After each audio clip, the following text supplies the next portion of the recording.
Speedpack-funktionaliteten bruger vi i de tilfælde, hvor vi gerne vil vælge, hvad vi skal lægge op i vores hukommelse på vores computer, altså et værktøj til at minimere forbruget af hukommelse.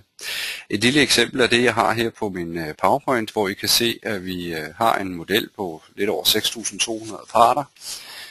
Hvis den er fuldt konfigureret, og vi ikke har simplificeret noget på den, så tager det med en godt opsat maskine vel over 3 minutter at lukke den her part op, eller den her maskine op.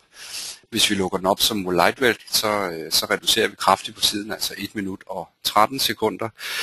Og hvis vi tager en model, hvor vi har speedpacket alt, hvad vi overhovedet kan speedpacke og optimere, så tager det 4 sekunder at lukke den her model op.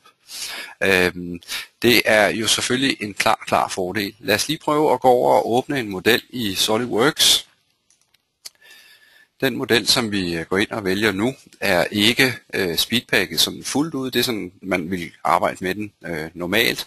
Og det Michael gør her, det er, at han siger use speedpack. Så hvis der ligger en speedpack-konfiguration, så anerkender SolidWorks det og åbner den med den her speedpack-konfiguration.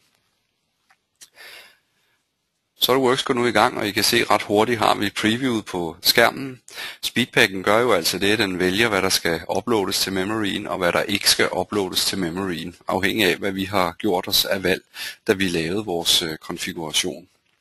Når konfigurationen er færdig, og Michael tager sin mus og bevæger hen over konstruktionen, så kan I se her, hvordan at ting lige pludselig forsvinder. Og det er de ting, som ikke er loadet ind i memoryen. De er altså blot grafisk vist på skærmen.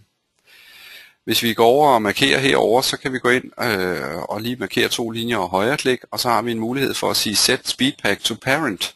Når Michael vælger den funktionalitet, så vil vi over i enden, hvor vi havde valgt vores emner, så vil vi kunne gå herind, og så kan vi sige, jamen der er et par detaljer herinde, jeg gerne vil arbejde med, og I kan se, at detaljerne fremstår nu som værende loadet op i memoryen.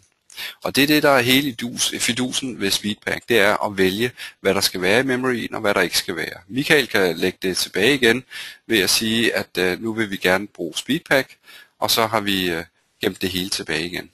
Og så er det ikke uploadet i memoryen. Et fantastisk værktøj til at spare på den hukommelse, som vi har i vores computer.